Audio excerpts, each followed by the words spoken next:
Durante los siguientes minutos platicaré acerca de la prescripción simplificada de un plan de alimentación para el paciente que vive con diabetes. Es algo importante ya que la mayoría de los profesionales de la salud damos recomendaciones generales sobre cómo realizar una alimentación saludable. Sin embargo, hay algunos puntos que debemos destacar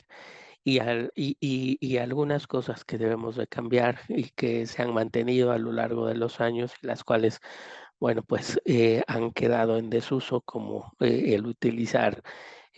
machotes específicos para que se pueda seguir una alimentación, los cuales en muchas ocasiones pues quedan fuera de la cultura alimentaria de la persona a la que se les dan las recomendaciones. Y bueno, como es de ustedes conocido, la alimentación es parte importante dentro de la prevención y tratamiento de las enfermedades crónico-degenerativas, siendo la dieta un punto pivote para el desarrollo de comorbilidades o, como les mencionaba, para la prevención de las mismas. Las dietas poco saludables son un factor de riesgo para el desarrollo de obesidad, diabetes tipo 2, enfermedades cardiovasculares y ciertos tipos de cánceres ligados a la alimentación. Los datos de la ENSANUD 2021 y bueno, con los datos actuales publicados hace algunas semanas, eh, nos hace ver cómo cerca del 75% de los adultos y más del 30% de los niños y adolescentes en nuestro país viven con sobrepeso u obesidad. Del Centro de Atención Integral del Paciente con Diabetes no es algo diferente a lo que se ve en la población general. El 45,7% y el 37,5% de los pacientes que se atienden en el centro cursan con sobrepeso y obesidad respectivamente. Entonces, es algo que necesitamos cambiar. Hay que brindar estrategias puntuales, nada rebuscado, tratar de utilizar las cosas más sencillas para tratar de modificar hábitos alimentarios. Cuando me refiero a las cosas más sencillas, me refiero a indicaciones y estrategias que en muchas ocasiones se vuelven tan rebuscadas que es muy difícil de utilizar por la población general. En este punto, el profesional de la salud tiene que brindar estrategias claras y sencillas, tener que dejar a un lado o eliminar, como hace referencia a esta diapositiva, de esas recomendaciones nutricionales sobre la diabetes y obesidad que no tienen un sustento científico y que cada día que vemos pacientes de primera vez en el centro, muchos de ellos vienen condicionados con esta parte de que a partir de que se les hizo el diagnóstico, se les prohibió el comer harinas y azúcares. Cuando les preguntamos qué tipo de alimentos en específico, nos dicen, ¿no? Pues tortillas, arroz, bolillo, pan, las frutas dulces, sopa de pasta, que ahora tengo que comer todo asado, hervido, que deje de comer carne roja, cerdo y huevo, sin un sustento científico real, ¿no? Y son recomendaciones que en lugar de mejorar el patrón de alimentación del consultante, en ocasiones se queda tan restringido y con tantos mitos acerca de la alimentación que difícilmente los va a seguir a lo largo del tiempo. Probablemente los primeros días o semanas puede llevar a cabo varias de estas recomendaciones. Sin embargo, con el paso del tiempo quedan a un lado y los sujetos pues realmente en cuanto a alimentación no tuvieron ningún cambio. Quiero mostrarles este caso clínico y a partir de ahí ver cuáles serían recomendaciones que podemos utilizar. Este caso es como de las cuestiones más comunes que podemos ver en el día a día. Un hombre de 37 años que trabaja en oficina, es jefe del personal, despierta a las 4 de la mañana, sale de casa a las 5, trabaja de 6 a 6 p.m., tiene una hora para comer a las 2, de 2 a 3 aproximadamente, llega a su casa a las 9 de la noche debido al tráfico, sin antecedentes familiares de importancia, niega toxicomanía, su diagnóstico de diabetes fue hace 11 meses en una revisión anual del trabajo con una glucosa de 350 miligramos sobre decilitro y una hemoglobina glicada de 8.7% con triglicéridos de 250 miligramos por decilitro. El resto de los laboratorios fue normal. En ese momento no había síntomas. A la fecha ha ganado 5 kilogramos. Tiene un pobre apego a la toma de medicamentos, ya que la prioridad es su trabajo. Piensa que es joven y que si hace cambios en algún momento de su vida puede mejorar. Sin embargo, solo lo piensa y no los ha llevado a la práctica. No realiza ejercicio, refiere que no desayuna, que almuerza fuera del trabajo y que come cerca del trabajo, y esto lo realiza en un periodo de 10, 15 o hasta 20 minutos, ya que le da prioridad a su trabajo y regresa antes del tiempo que tiene destinado para sus alimentos. Como barrera para seguir un plan de alimentación, él identifica que no puede seguir un plan de alimentación, ya que come fuera de casa la mayor parte del tiempo, que tiene falta de tiempo para preparar alimentos si es que los tuviera que llevar al trabajo, y que no le da hambre tan temprano y que por eso no desayuna en la mayoría de las ocasiones. Tiene un peso de 1.62 metros tiene una talla de 1.62 metros con un peso de 100 kilogramos, lo cual lo califica con un índice de masa corporal de 38.18, con un estadio en obesidad grado 2. Los exámenes de laboratorio recientes, 5 meses eh, después del diagnóstico, nos refieren, por ejemplo, triglicéridos de 560 miligramos por decilitro, colesterol total de 216, un colesterol HDL 31, un colesterol no HDL 185, una ApoB de 110 miligramos por decilitro y una hemoglobina glicada de 11.4%. Los medicamentos a su diagnóstico fueron glibenclamida 2.5, 0.2.5 y metformina 500, 0.500. Sin embargo, como él refería, el apego al tratamiento farmacológico es poco, ya que le da mayor importancia al trabajo y pierde la noción del tiempo en cuanto a la toma de los medicamentos, ya que como pueden ver también sus tiempos de comida, pues probablemente no ayudan mucho en esta parte. ¿Cuál sería el primer paso? Pues identificar, por ejemplo, dentro de la evaluación, parte de la antropometría y la alimentación. No se compliquen la vida, sé que solamente son algunos minutos de esta sesión y no pretendo que hagan la parte del cálculo nutricional y la evaluación de acuerdo al proceso de atención nutricia, como se hace en una consulta de nutriología o en alguna de las especialidades de nutrición. Sin embargo, creo que las cuestiones básicas para poder entender cómo está el peso y cuál sería la reducción que se podría dejar de manera puntual en este consultante, tiene que ir con cuestiones prácticas. Por ejemplo, en la parte de antropometría, sería básico que en en cada una de las revisiones y en su expediente estuviera documentado el peso, la estatura y la circunferencia de cintura. Desde la parte de la alimentación, identificar si algún alimento, producto o preparación puede estar asociado a la ganancia de peso, al descontrol de la glucosa o de la presión arterial, ya que puede ser más de uno. Empezando con esta parte de la antropometría, esta persona de 37 años que es sedentario, que tiene una estatura de 1.62 metros, una forma rápida y fácil de calcular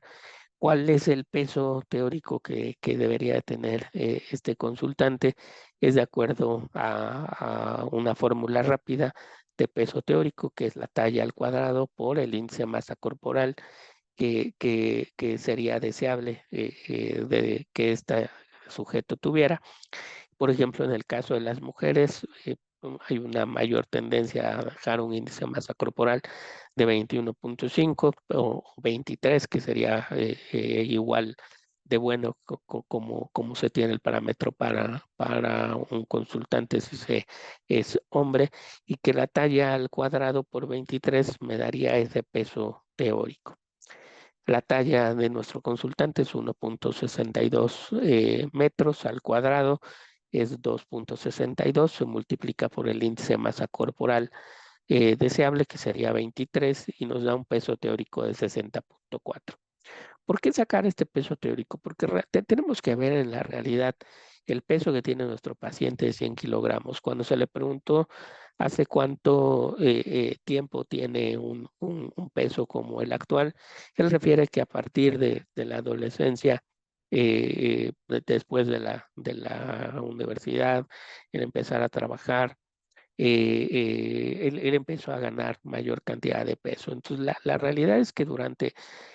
prácticamente los últimos 15 años de su vida, él ha estado en un peso similar. Entonces, tratar de llevarlo a un peso teórico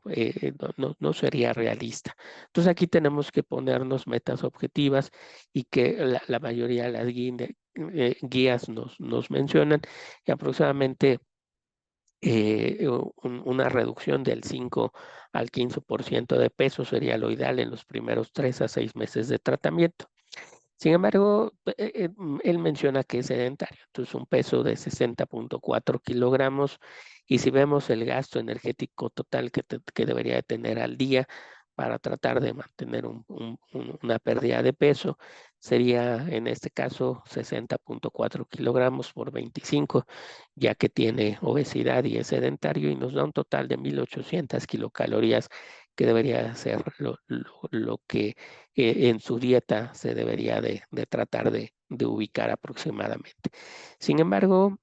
al hacer la evaluación dietética, ¿y cómo hago esta? Bueno, pues podría ser un recordatorio de 24 horas bien hecho, es decir, preguntar realmente qué fue lo que comió un día anterior, y si este día representa realmente la mayoría de los días de la semana. Si esto no es así, lo ideal sería hacer una frecuencia de alimentos para conocer realmente, o una encuesta de dieta habitual, ya que un recordatorio de 24 horas pues no nos dice mucho, y probablemente estemos dejando fuera muchos de los alimentos o preparaciones que realmente consume la persona diariamente. Nosotros en Caipadi utilizamos un recordatorio de alimento de 3 días, que se envía al sujeto vía electrónica, y el cual envía antes de la consulta, el cual podemos evaluar, y de esta manera ir preguntando durante la consulta, dando orientación nutricional de una forma mucho más efectiva, ya que podemos centrarnos en los tiempos de comida y en los alimentos que consume en estos momentos, para ver qué alimentos o qué cambios pudiéramos hacer desde ese momento. La frecuencia de consumo de alimentos, que es algo que les mencionaba que se puede utilizar, tendría que tener una lista de alimentos básicos, y algunos que se olvidan, como los jugos, bebidas, fruta, leche, yogur, si endulza los alimentos, si es así, y cuántas veces al día los consume, cuántas veces a la semana. Suele ser un poco más engorroso, entonces un registro de alimentos de 3 días es algo mucho más fácil, más práctico, como el ejemplo que pueden ver aquí, en donde el sujeto anota el horario en que lo consume, el alimento, la cantidad, y en dado caso la preparación, que sería bastante útil para saber cómo consume estos alimentos. Este es un recordatorio de alimentos de nuestro paciente. Sin embargo, a la hora de preguntar si realmente es así como consume la mayor parte de los días, la realidad es que no. Este es el consumo real que tiene nuestro consultante.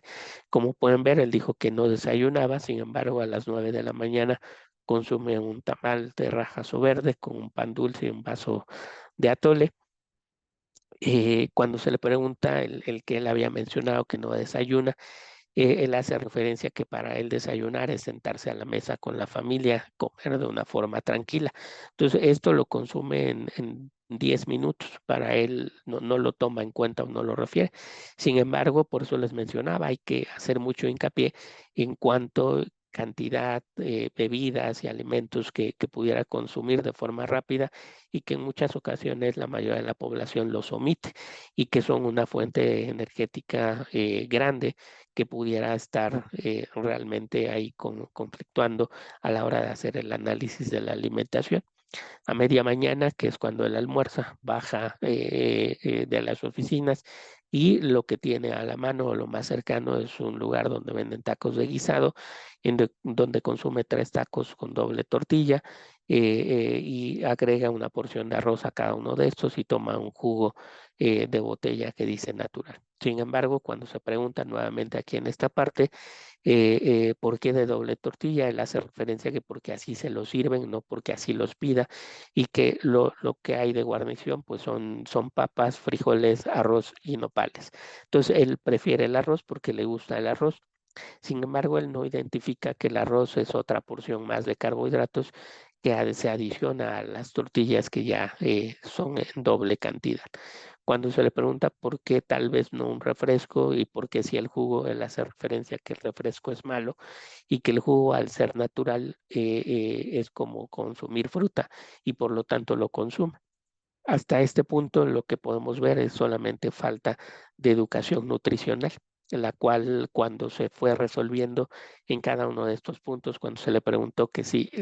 los tacos podrían ser de una sola tortilla, él hace referencia que sí, que no tendría ningún problema y cambiar el arroz por los nopales tampoco tenía problema cuando se explicó el beneficio que esto pudiera tener a la salud y cambiar ese jugo por agua simple o agua infusionada de alguna manera que tuviera algún sabor, pero que no tuviera un aporte calórico. Lo mismo pasa para la comida, la cual la realiza en un lugar de comida rápida, pide un guisado que decía por lo regular variado, pero sin embargo no es tan variado porque la mayoría del tiempo pide frito o empanizado porque este platillo justo lleva una pequeña porción de verdura y como siempre se le hace hincapié de que debe de consumir verduras, por eso pide esto y los guisados que son a base de salsa, chiles o adobos no los consume porque tiene esa idea y esa creencia que el mismo profesional de la salud le comentó que los guisados son malos, ¿no? Entonces, ojo con esta parte porque a veces podemos nosotros mismos generar este tipo de mitos o problemas en nuestro consultante. Por la tarde consume 8 galletas de avena y 2 tazas de café sin azúcar. Las galletas de avena las consume porque alguien le dijo que consumir avena reduce el colesterol y como él lo tiene alto, pues en lugar de comer 1 o 2 galletas, consume 8 para ver si esto le puede ayudar. Entonces, solamente es falta de educación nutricional y el menor de sus problemas es la cena. Como podemos ver, la cantidad de porciones de panes, sustitutos o cereales o carbohidratos es muy alta, al igual que de azúcar, de grasas también. En cuanto al consumo energético total es elevado, son 3.500 kilocalorías, aproximadamente 55% de hidratos de carbono a través de estas calorías. Y si alguien simplemente a ojo lo ve, va a decir que, bueno, pues tiene un patrón de alimentación bajo en grasas, lo cual es saludable, lo cual no es un sinónimo hoy en día, porque los hidratos de carbono que consume no son de la mejor calidad, al igual que las grasas. Por lo tanto, las guías nos recomiendan hacer una reducción de 500 a 1.000 kilocalorías con el objetivo de que nuestro consultante pierda de 0.5 a 1 kilogramo por semana. En diabetes tipo 2 y con obesidad, esta recomendación nos habla que al final de 3 a 6 meses del periodo, cuando el paciente se apega bien al plan de alimentación, pudiéramos tener una reducción de 7 a 15% del exceso de peso con el que inicia el consultante el tratamiento o la intervención. Estos beneficios los conocemos desde el 92, donde Goldstein y Jung en el 97 nos hacían ver cómo la reducción de un 10% de peso puede tener un impacto en todas estas variables metabólicas. Ya sé que las guías nos dicen que una reducción debe de ir entre 500 a 1000 kilocalorías. Sin embargo, al hacer el análisis y preguntarle a nuestro consultante qué cosas podría ir reduciendo de lo que estaba consumiendo actualmente sin tener un impacto real en la cultura alimentaria que él tiene, nos damos cuenta que ese tamal y ese champurrado lo puede cambiar por una torta de queso, pollo, jamón o huevo sin mayor problema, con un café sin azúcar o crema. A media mañana los 3 tacos pueden seguir siendo del guisado que él apetece, solamente que de una sola tortilla, quitando la porción de arroz, poniendo nopales y buscando otros guisados como bistec, tinja de pollo, y agua simple. En la comida se vio con él la parte de cómo seleccionar y iniciaría la alimentación con un plato de sopa de verdura o de consomé, el guisado, tratar de buscar opciones que sean a base de salsas, de chiles, de adobos, poner de guarnición medio plato de arroz y una máximo 2 tortillas, agua de limón o de Jamaica que él puede llevar desde casa. A media tarde, sus 2 galletas que le gustan de avena, que son pequeñas, sus 2 tazas de café y por la noche continuar con sus 3 quesadillas y una taza de leche descremada más el café soluble. Cuando hacemos este cambio, como ustedes pueden ver, no cambiamos el totalidad de la cultura alimentaria que tiene, los tiempos de comida, de nuestro consultante. Sin embargo, hacemos una reducción sumamente importante de las 3.500 kilocalorías que consumía a 2.200 con un patrón de alimentación reducido en hidratos de carbono con un 45%, 20 de proteínas y 35 de lípidos, en el cual prácticamente ya solamente hay una porción de azúcar, que es el contenido de las 2 galletas que consume. Se reduce el contenido de las porciones de pan, sustitutos y cereales, y de esta manera pues, nuestro consultante puede tener una mejora importante. También se comentó con él esta opción de tal vez utilizar un reemplazo de alimentos, ya que no le gustaba desayunar tan temprano, pero la opción de la torta fue mejor para él. Entonces, también hay que buscar otras opciones que se puedan tener. No pierdan el tiempo tratando de calcular en la consulta. Pueden hacer tablitas como estas en sus lugares de trabajo, en conjunto con un nutriólogo, un dietista, alguien encargado de la cocina que pueda implementar con ustedes tablas como estas que pueden ir en el orden de 1.200 hasta 3.000, 3.500 kilocalorías, dependiendo de los requerimientos de cada uno de los sujetos, con porciones de 0, 1 o 2 de lácteos al día. Esta está calculada en 45% de carbohidratos de la energía total, 35 de grasas y 20 de proteínas. Y de acuerdo a esto, pues simplemente tendrían que organizar y distribuir las porciones a lo largo del día para que la persona eh, eh, pueda identificarlos de lo que está consumiendo al día y ustedes dar las primeras recomendaciones tratando de hacerlo ver como lo que se consume real en un tiempo de comida. Segundo paso sería detectar las barreras para el seguimiento. Recuerdan que nuestro consultante nos decía que era el comer fuera de casa, como si comer en la casa fuera sinónimo de comer saludable, lo cual no en la mayoría de las ocasiones es una regla. Entonces, más bien hay que enseñarles cómo elegir, cómo seleccionar al estar fuera de casa, como el caso que veíamos, cómo seleccionar al estar en la comida rápida, cómo seleccionar al estar en una cocina económica, cómo seleccionar al estar en los tacos o incluso en una tortería. Para esto, hace un tiempo publicamos este artículo con el grupo de nutriología, salud mental y endocrinología de CAIPADI, en el cual nos dimos a la tarea de ver cuáles eran las barreras más comunes que presentaba nuestra población y que dificultan el apego al plan de alimentación y que impiden el cumplimiento de las recomendaciones de una alimentación saludable.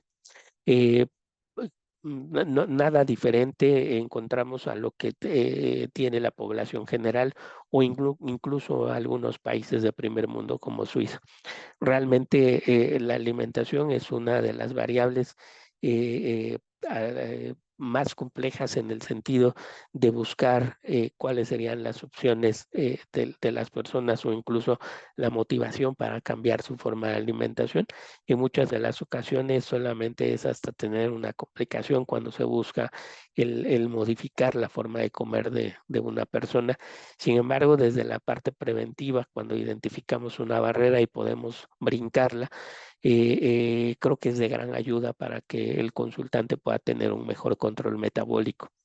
En este caso, las barreras más comunes, pues es la falta de información, no entender indicaciones, situación económica, falta de tiempo para preparar mis comidas, la mayor parte del tiempo como fuera de casa, la negación o rechazo para realizar cambios en mi alimentación. ¿Qué hicimos nosotros en el centro? Trabajar material impreso que ayude a solventar cada una de estas barreras, como un plan de alimentación simplificado, explicarles qué hago si como fuera de casa, qué hago si tengo falta de tiempo para preparar mis comidas, buscar estrategias en cuanto a alimentos que contienen carbohidratos, cómo identificarlos, ejemplos de colaciones saludables.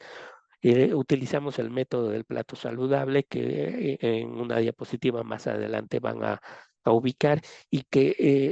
es muy parecido al actual plato del bien comer, o más bien el plato del bien comer actual que salió en las guías alimentarias hace unas semanas. Es muy parecido a este método del plato saludable y que creo que hoy en día la mayoría podríamos tratar de trabajar con él para hacerle ver a la población como cualquier desayuno, comida o cena, tratando de llevar este método, pues pudiera ser realmente nada complicado. ¿Qué puedo encontrar en una tienda que sea saludable? Pasos para leer una etiqueta nutrimental y menús para personas con dificultad masticatoria. Este paso número 3, que es buscar estas estrategias,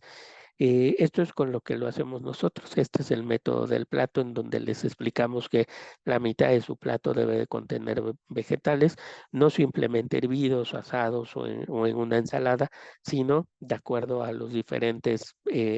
patrones de alimentación o cultura que tiene una persona, pues se pueden dar estos y que se pueden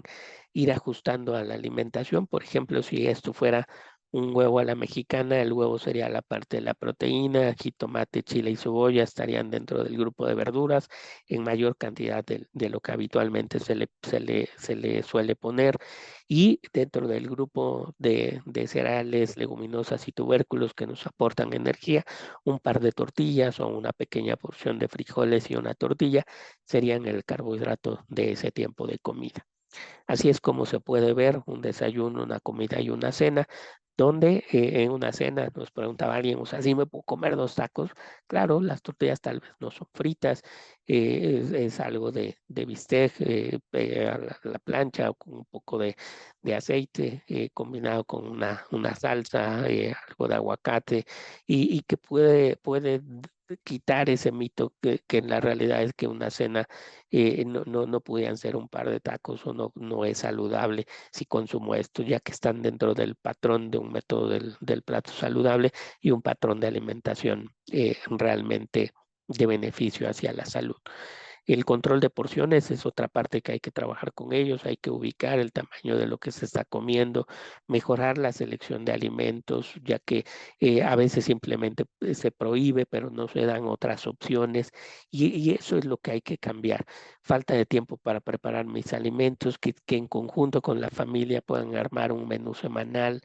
comidas prácticas o cosas que se puedan poner por separado y después simplemente ensamblar a lo largo de la semana y que se puedan tener en refrigeración a lo largo de cierto periodo de tiempo, hacer una lista de compras para no comprar cosas que realmente no son saludables o alimentos industrializados que solo generan más problemas de salud. Buscar alimentos de bajo costo, al comer fuera de casa, obviamente, pues buscar dentro del menú, por ejemplo, como el que vemos aquí, iniciar tal vez con un consomé en lugar de la sopa de pasta o papa, porque después en segundo plano viene el arroz y con esto me ahorro varias porciones de carbohidratos y buscar un guisado como, por ejemplo, la carne asada o el pollo en pasilla en lugar de tal vez la carne con los chilaquiles o las tortas con calabaza que son fritas o empanizadas. mejorar la selección de alimentos. Como veíamos aquí en la imagen, se pueden pedir al comal esas quesadillas. No siempre tienen que ser fritas, ahorrándose una buena cantidad de calorías a expensas de grasa. Este es el nuevo plato del bien comer que les menciona, el cual, de acuerdo, si lo vemos de acuerdo a los porcentajes de los grupos de alimentos, recomienda el 50% de origen vegetal y el resto se va dividiendo muy parecido al método del plato saludable que utilizamos nosotros. Las metas que nos pongamos con nuestros consultantes deben ser metas realistas. Tienen que ser específicas, medibles, alcanzables, realistas y en tiempo.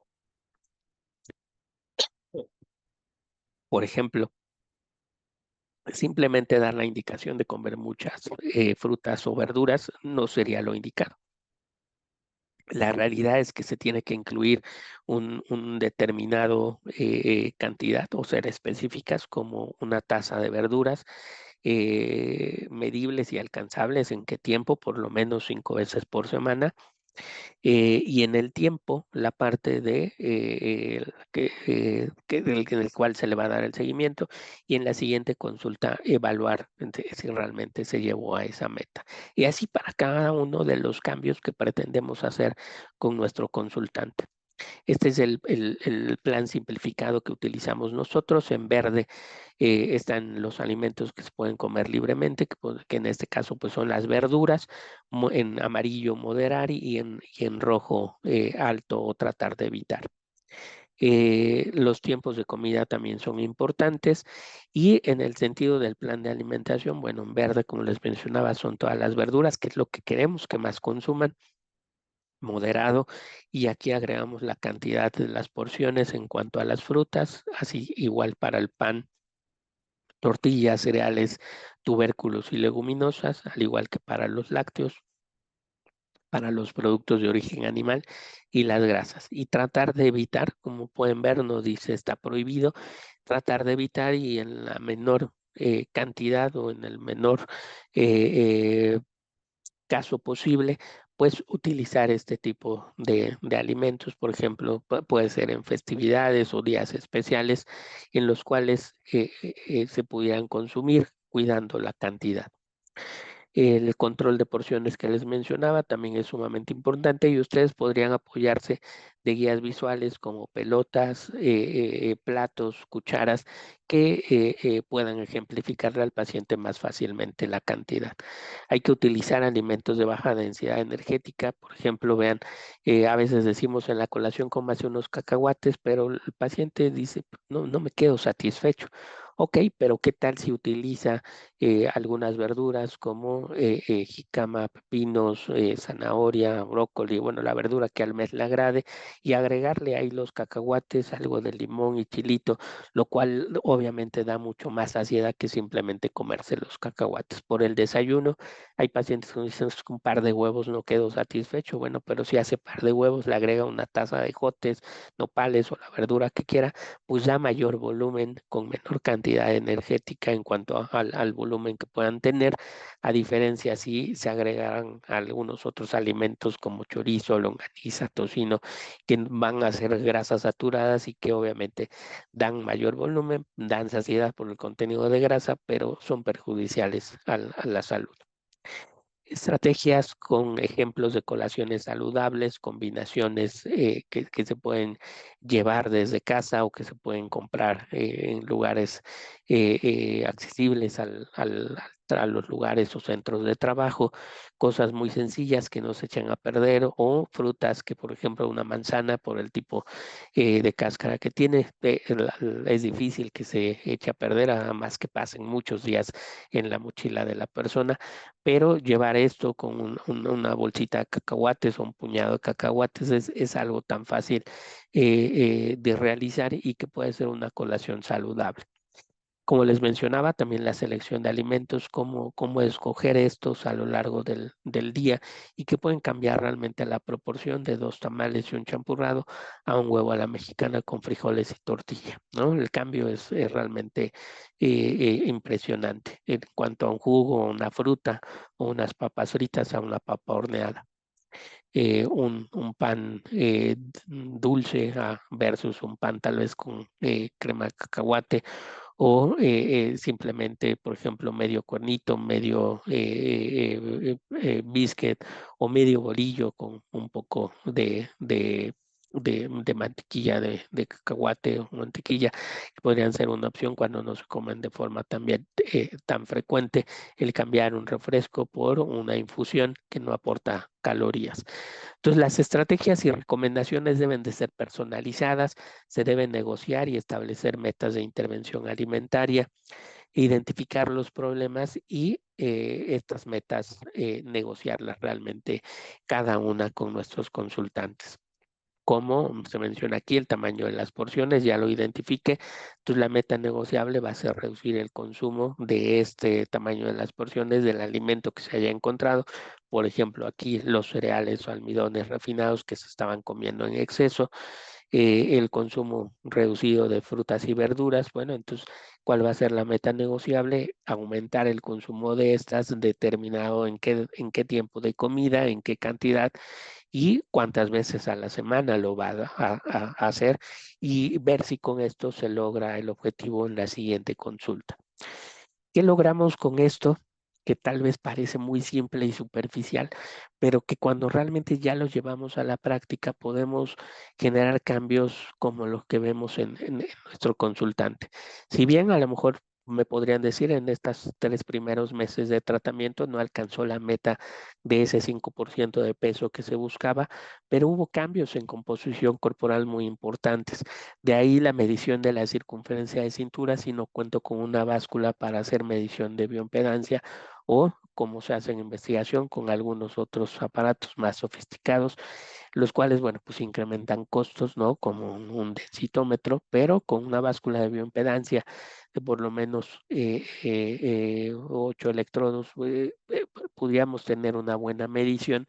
y si no es así, pues básicamente con la circunferencia de cintura. Vean, de 122 centímetros en la circunferencia de cintura a 116, la cantidad de masa grasa de 35,6 a 28,7 kilogramos, aumentando también la cantidad de masa magra de 58,9 a 62,5, ya que empezó a hacer mayor actividad física. Y vean cómo en este caso nuestros compañeros médicos fueron haciendo ajustes también en el tratamiento farmacológico debido a los cambios que fue presentando el paciente en cada una de las consultas con una buena reducción de peso y cambio en la cantidad de calorías que consumía.